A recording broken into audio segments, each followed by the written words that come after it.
Do you find yourself dreaming of owning your own baking business? Then you're in the right place. Hey, I'm Lauren, the host here at the Sugar Coated Dreams podcast. I'll be your guide through this fun world where sugar, entrepreneurship, and passion all collide. So grab your cup of coffee or your glass of wine and sit back and hear stories of wonderful entrepreneurs in the baking industry. Hey, everybody. We're back. I took a little podcast break because, sometimes life gets in the way, and I was trying to help my son apply to college after college after college. But that is done, and we are now excited because we have Chua Cookies in the house. Hi.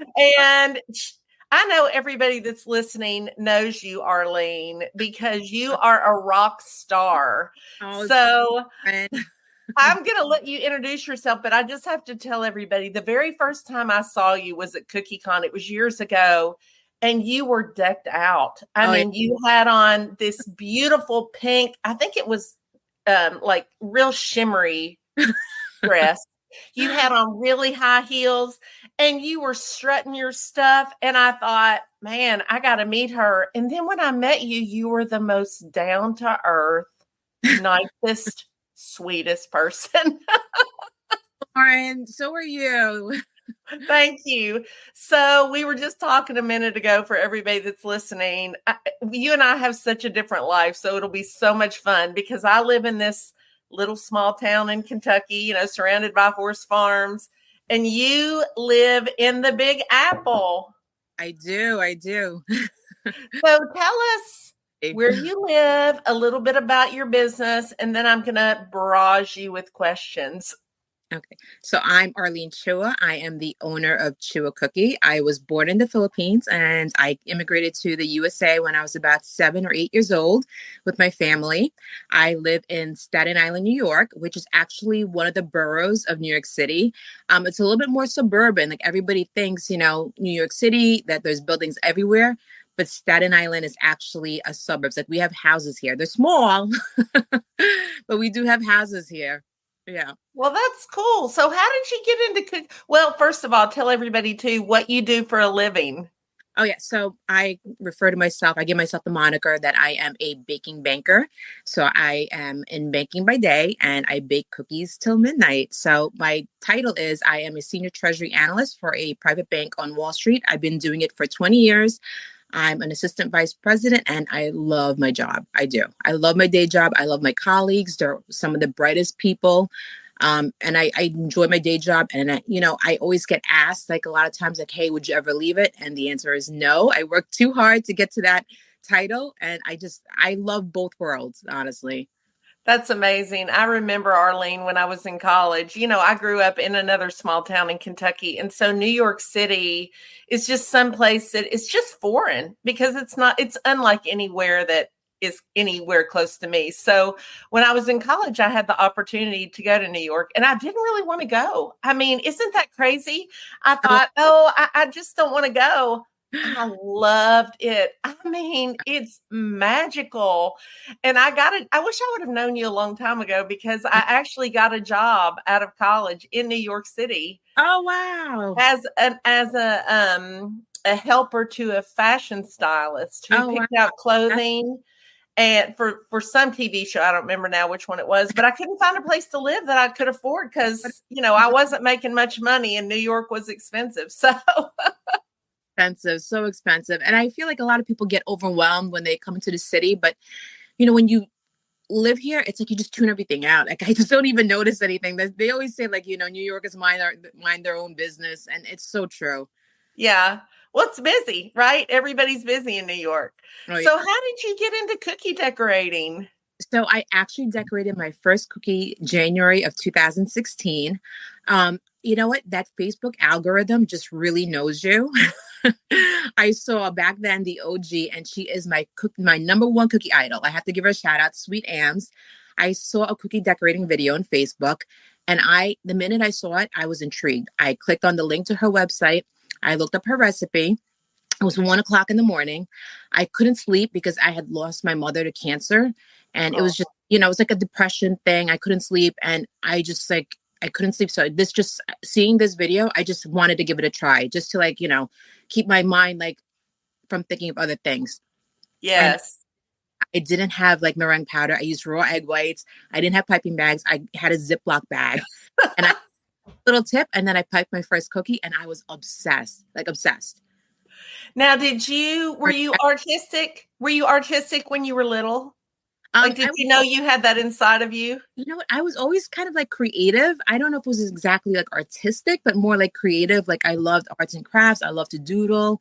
I like to do like painting, but not like, to the degree that, Kirky's Cookies or Sandy from You Can Call Me Sweetie, not that degree. But I always, always loved doing crafty things and working with my hands. What was the first cookie you ever made? Do you remember? Oh yeah, the best part is that I have it saved onto my Facebook, and every year I wish myself a happy cookie birthday because it was like overly ambitious. I thought it was amazing, but it was a hot mess. It was like a wet cake. Yeah, it was just a round cookie cutter because I didn't have cookie cutters back then. Now we have like thousands, right? Right. It was just a round cookie cutter with Aunt Sweet Am's famous like rose wet on wet and like a little bead border. Well, that is ambitious. I think my first cookie was a whale, just a blue whale, and that was pretty much it. And I love that you used I love that you use the Ziploc bag because sometimes people think, "Oh, I have to have all this stuff," and you really don't. I mean, just start with whatever you have in your house, right? Exactly. The most basic thing you need is food gel, colors, piping bag, and a scribe. Yes. So I think it's so interesting that you grew up in the Philippines. So what types of desserts, because I didn't realize that about you, what types of desserts did you grow up eating? Oh, I love the Philippines. I actually try to go back almost every year. So our desserts in the Philippines are kind of different from desserts in the US. Like I know Americans love that big soft cookie. In European and Asian countries, we think like a soft cookie is stale. Really? So we crunchy biscuit. Yeah. But I know my recipe actually isn't tailored to the way I like to bake because I know that the American taste palette is different. And I also, we don't like our desserts to be too sweet. So like one of the things we use for desserts is ube, which is very mild and it's not overly sweet. And so that's why like sugar cookies are not my actual favorite flavor. Like I love a gingerbread flavor. I love the spiciness of it. I love that it's not too sweet. It has like that warmth. So that's actually what is ube? Yeah. I've never had ube. Oh, it's delicious. It's delicious. What's the flavor? It's very mild. It's like earthy almost. And it's actually purple. Oh, that's cool. Yeah. It's a root, so it's kind of like in the family of like yams and potatoes. Uh-huh. It's one of the like the staple ingredient in the Philippines. Did you use that on the Christmas cookie challenge? Okay, so that's what Priscilla had used on her challenge that won the first round, and the judges were so impressed. And the thing about the Christmas cookie challenge is that I get so upset that we can't try our competitors' cookies. Right? Isn't that the truth? Yeah. Yeah, when we got home, we said we're going to bake our cookies and we're going to send them out. But then, life gets in the way and we didn't do that. I know, Lauren, tell me about it. And, I've interviewed some wonderful, wonderful people. I mean, everybody that I've interviewed is wonderful. And I find stories that I didn't know about them, which I really, really love. And one thing that you and I have in common is, and I have heard from so many other people, is about the therapeutic effects of baking. Yeah, because it's so true. It is, because I started baking because my son was really struggling in school with dyslexia and I was sad and I needed an outlet. And my guess is you probably never sit still. Never. I never sit still. Yeah. But never. I can sit still baking. Can't you? And decorating a cookie? Yeah. Oh, when you're doing a cookie, you just get in your zone. And I don't even like to get up to use the bathroom or eat, especially, I could just decorate cookies for like hours. I hate being interrupted. I hate it.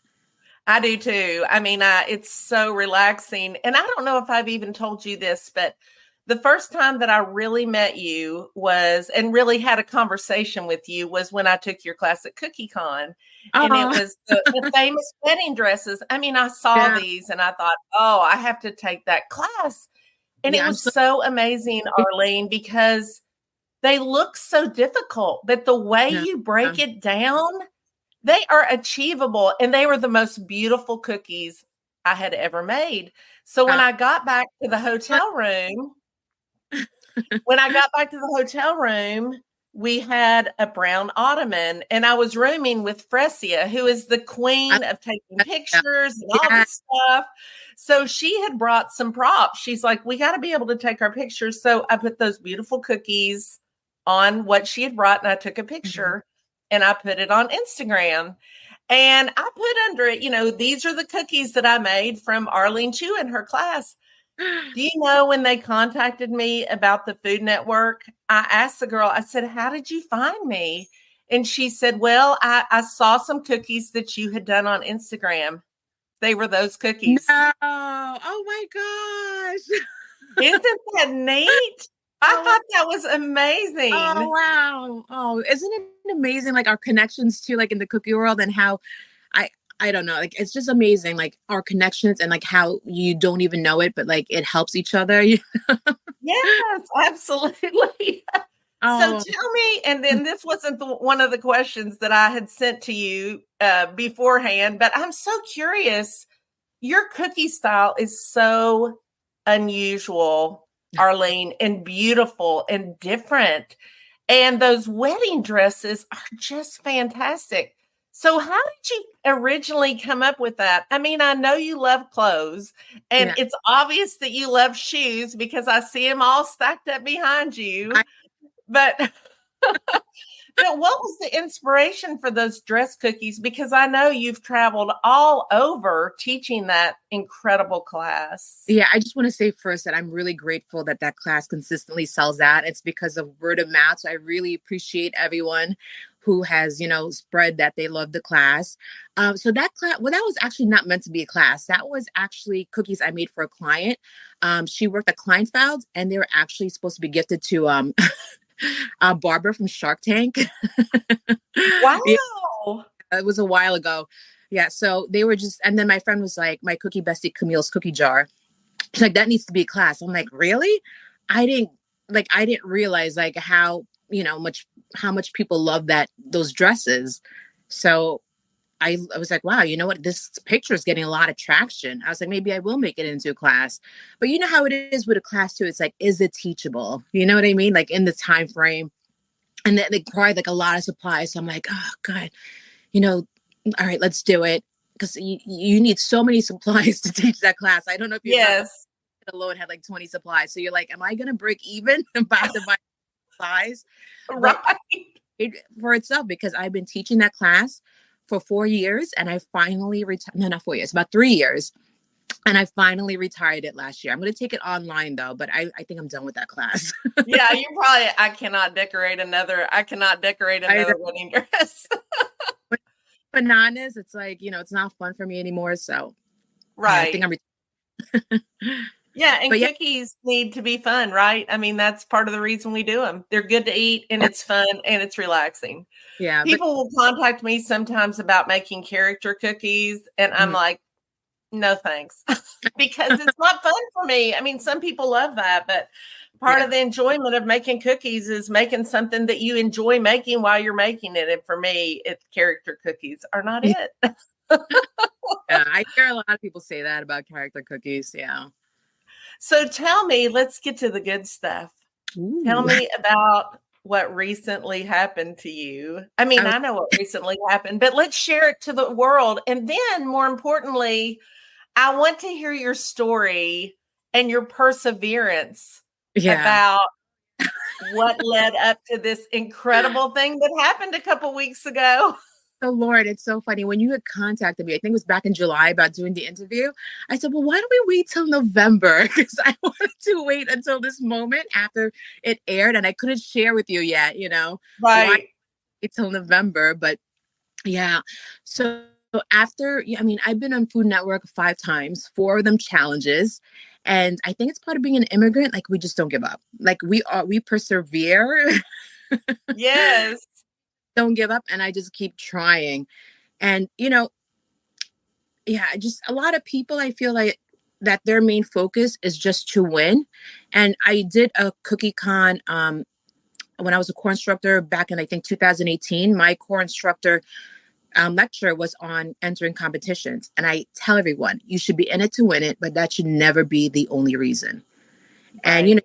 a lot of disgruntled people and sore losers, I've seen it like in competitions, and your heart just that can't be the only reason, you know? Right. Like your Yes. competition is yourself. Like that's what I always tell people. It's like doing something that you can be proud of that you've never done before. Yes, I totally agree. In fact, when I was on the Christmas cookie challenge, I didn't win. I was really proud of myself. And of Yeah. course, I was disappointed. I mean, you're always Oh yeah. disappointed if you don't win. It's I heartbreaking. thought, Yeah. I thought, wow, what an amazing Mhm. experience that I had. But the Exactly. cool thing was when I had the watch party Yeah. and my kids were there and they brought their friends and you could just see the pride in their eyes that that's my mom up On there. And TV, right? for me, it didn't matter if I'd won or not. I Yeah. had one.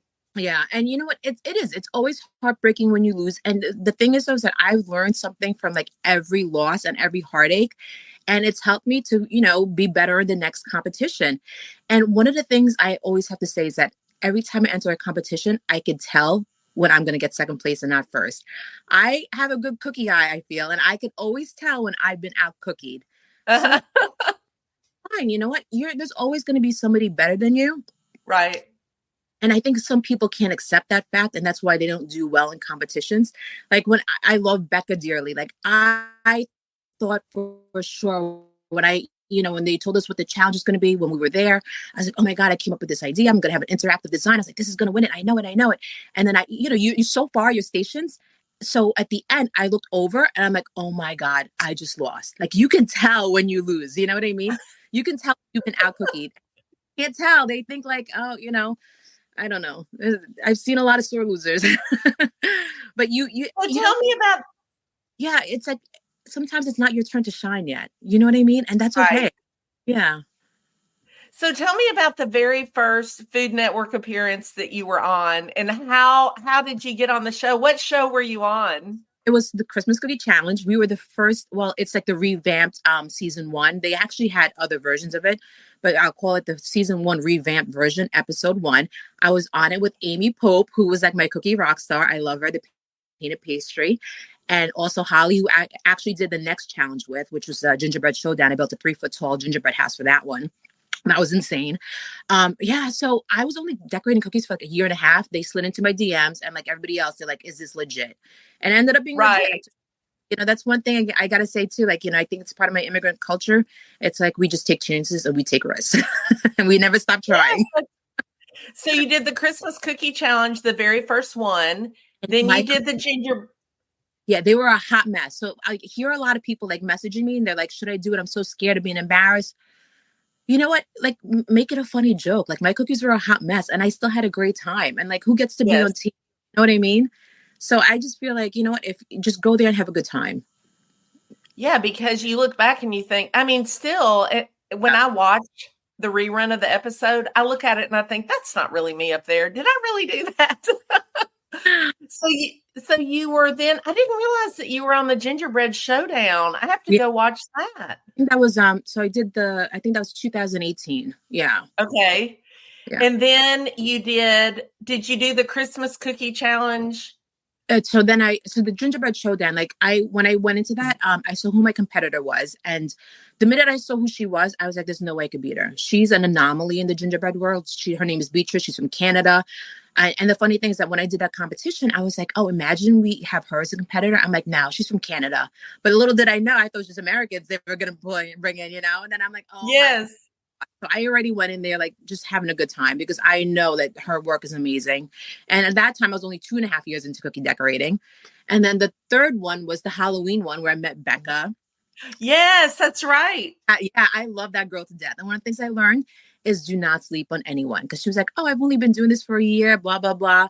And I thought my biggest competition was going to be Josh. So lesson learned, do not sleep on anyone, because she was freaking amazing. Like, she decorated her cookies so fast on the first round. She was done. I was still there trying to finish. She was so good and fast and clean. I could have. Yes.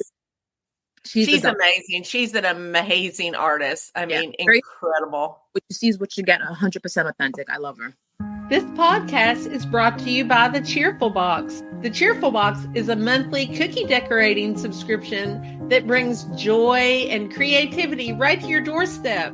Inside, you'll find a unique collection of cookie cutters, a stencil, clip art, and a step-by-step tutorial on how to decorate all of the cookies that you can make with the cookie cutters in the box. It's the perfect way to indulge in your passion for baking and take your skills to new heights. So after you listen to the episode, be sure and check out the Cheerful Box. Don't miss out on this opportunity to receive a monthly dose of baking magic delivered right to your doorstep. So visit our website and check it out today. Now let's get back to our podcast. So then that was your third, and then you did a fourth? The fourth one was just a little cameo. This one wasn't a challenge. This one was a documentary style where we were like the Cookie Con judges for, they were following people, documenting them, enter cookie competitions. And there was also another one that never aired. So then when they contacted you for the last Christmas cookie challenge, what did you think? Did you think, this is my time, I'm going to do it, I'm going to do it? Oh, no. So the Halloween one, you know, when we were there, I thought for sure, I was like, oh, my idea is great. That one I'm going to win. This one, I wasn't confident with my design. You know, like when you get there and then you hear what the challenge is going to be, like, I was just like, oh, I wasn't confident. So that one was a real surprise to me. It was incredible. I mean, I don't know. I knew you were going to win as I was watching it because I thought it was so clean. It was so creative. Yeah. I mean, you can tell that you, like they said, you really wanted this. I know. Let me tell you. So I think if I could just give everybody a tip too. I mean, now I can say this because before when I was losing, I can't say this because then I'll sound like a sore loser. But now that I won, I can say this. Time is the great equalizer. It does not matter how talented you are. Time is the great equalizer in these competitions. And the secret to winning is not beating your competitor. The secret to winning is beating that clock. Finding smarter ways to gain more time so you get more cleaner details and a cleaner cookie. Yes. Yeah. And that's the thing about all those times that you had been on those shows. It gives you knowledge to be able to do it a little bit better the next time. I mean, when I first came home from the Christmas cookie challenge and someone said, would you do that again? I'm like, no way, because I was exhausted. Now I'm like, oh, I'd totally do that again because I know how I can do it better. Yeah. I think I'm an adrenaline junkie too. Like I do, you know, like I said that on the Halloween cookie challenge. Like I talk fast, I walk fast, we do everything fast. You know? Yeah. Right. I roll. Yes. So that's definitely an advantage. Yeah. You know, I go to sleep early, Arlene. I mean, because I wake up early. I go to sleep early. And so, but I thought, I'm not going to miss your episode. So I was laying in bed. Uh-huh. And I just wanted you to win. I mean, I just wanted you to win so much because I knew your backstory and I just felt like it was your time. And I had told you this before, but I cried. I really did. I cried when you won. And I said, yes. And my husband was laying beside me. He's like, what's going on? And I said, she won. Lauren, the way I screamed was so loud that Jess and Priscilla were hysterical laughing. Like they were genuinely so happy for me too. And, you know, I knew them from Cookie Con. And that's one of the things I love about Cookie Con too, is that how supportive we are of each other. They were just so happy and supportive of me that I won because they knew, like, you know, we all want this so badly. You know what I mean? Right. So, and then we all went to dinner afterwards. We went to Gucci Osseteria. Well, of course, it had Gucci in the name. So I spent some of my winnings to treat everybody to dinner. That was nice. I know you are the queen of Gucci. Do you ever wear anything else besides Gucci? Oh, it's actually Chanel. I'm wearing Gucci right now, but this is like Oh, it's Chanel. It's yeah. Chanel. That's right, Chanel. Well, see, the reason I got those messed up is because I live in Kentucky, so we don't really have Gucci and Chanel, you know. Totally fine. It has like the CCs, the Chanel logos, Coco, Coco Chanel, and I joke around and say this is CC for Chua Cookie. Didn't you get to make a special cookie for Oh, that Chanel one no, time? for Christian Louboutin. Yeah, I got to meet him. They finally let me meet him after all the shoes I purchased from him. Are those the ones with the red bottoms? Yes. See, I know a little bit about fashion. This is why I work so hard. I have a lifestyle I got to maintain. Well, you work on Wall Street, right? You got in New York City. You got to look the look. So tell me about what happened when you got home from the Christmas cookie challenge. Were you thinking, I'm done? Or what's next? What is your it sounds like there's definitely going to be something that's going to be next. I don't see you just sitting back thinking, oh, I'm finished. I know you're a go-getter. Oh, I will be there. Actually, the one thing I couldn't do was the cookie holiday wars, because it's I was actually supposed to do that like 2 years in a row, but it's they film end of June, and end of June, last 2 weeks of June, last 2 weeks of December are reporting dates for my job, and we can't take off. So that one never works out. But the funny thing is that when I won, I took a picture of me with the ornament, the golden ornament. I sent it to my boyfriend, and he's like, "Oh, it's okay." I'm like, "No, I won." He was so used to me losing. I was like, "No, I won." That's amazing. So He tell me about the business side of your business with selling all of the wonderful. I mean, your brushes are every time I do a video and I use a little skinny brush, people are like, "Where'd you get that brush? Where'd you get that brush?"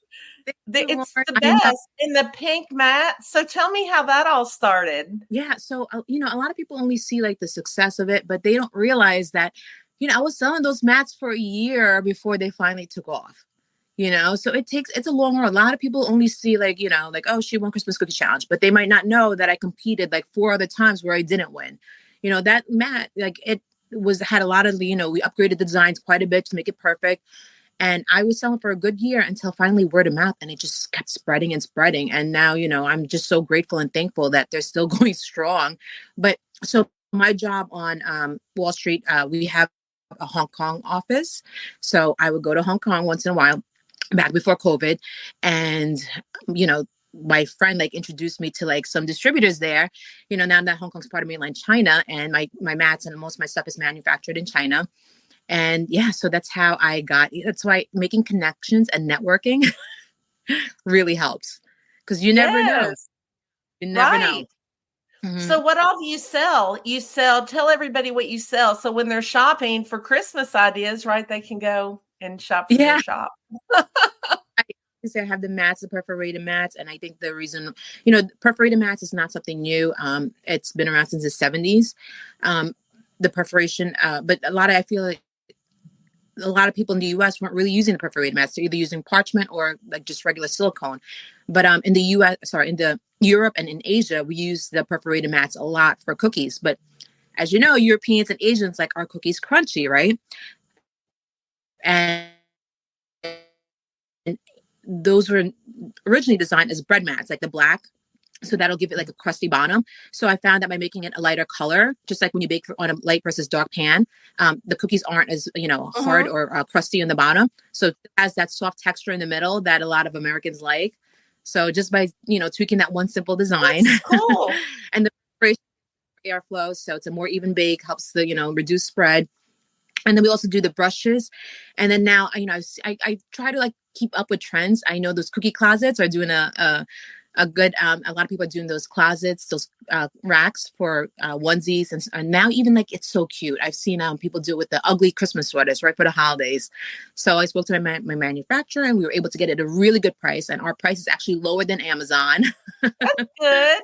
Yeah, that's so cute. Yeah. I thought, okay, something having to do with clothing for you is the perfect. It's the perfect setup.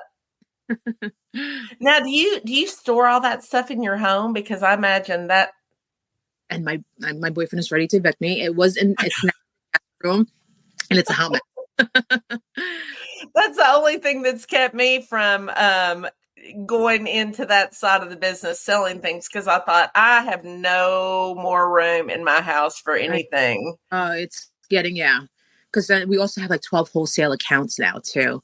So like the Sweet Design Shop carries our mats, periwinkle cutters, TMP, Bees, yeah, Bees Big Supplies, yeah. So That's amazing. Are you like, cha-ching, there's another pair of shoes for me?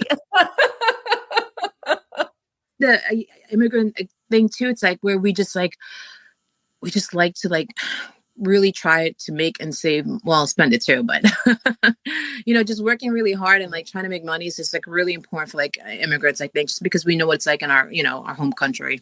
Yes. So when you first came to the United States, you said you were 9 or 10. Did you speak any English? Oh yeah, so in the Philippines, it's kind of like I guess like India, where most of the people speak English. um Okay. Most of our schools, most countries, honestly, you learn at least two languages. So yeah, I grew up in school learning English and Filipino. So I already came here, knowing how to speak English. Yeah. That must have been hard and exciting. I'm thinking at that age, going to what do you remember your thoughts about that? Oh yeah. I mean, it's different. It's difficult to adjust, I think, at that age, in school a little bit, just because culturally just things are so different, and plus it's a tropical country, and we moved to New York and it was like dead winter. It was freezing. It was Yes. cold, but I mean, I came here young enough where I was able to adapt, and I somehow like lost my accent, and now I have like a really strong New York accent. You do. You do. I figured you'd just grown up in New York. You'd lived there your whole life. So, what are your aspirations for Chua Cookie? So honestly, to slow down a little bit. So I'm gonna take my classes online. I've been doing CookieCon for about since 2000. I think 16 was my no 2017 was my first CookieCon. I've been this year alone, I did 5 conventions, a Food Network taping, and it's insane. It's insane. And I work full time, and my job is like 10 to 12 hours a day. So next year, I said no conventions. I'm going to go to CookieCon as an attendee. I didn't apply to teach or a vendor. And I just really want to get into just making cookies again and just like slowing down a little bit. It's hard to do, though, isn't it? I'll do the online shop and hopefully online classes, but I'm not going to do physical classes for at least a year.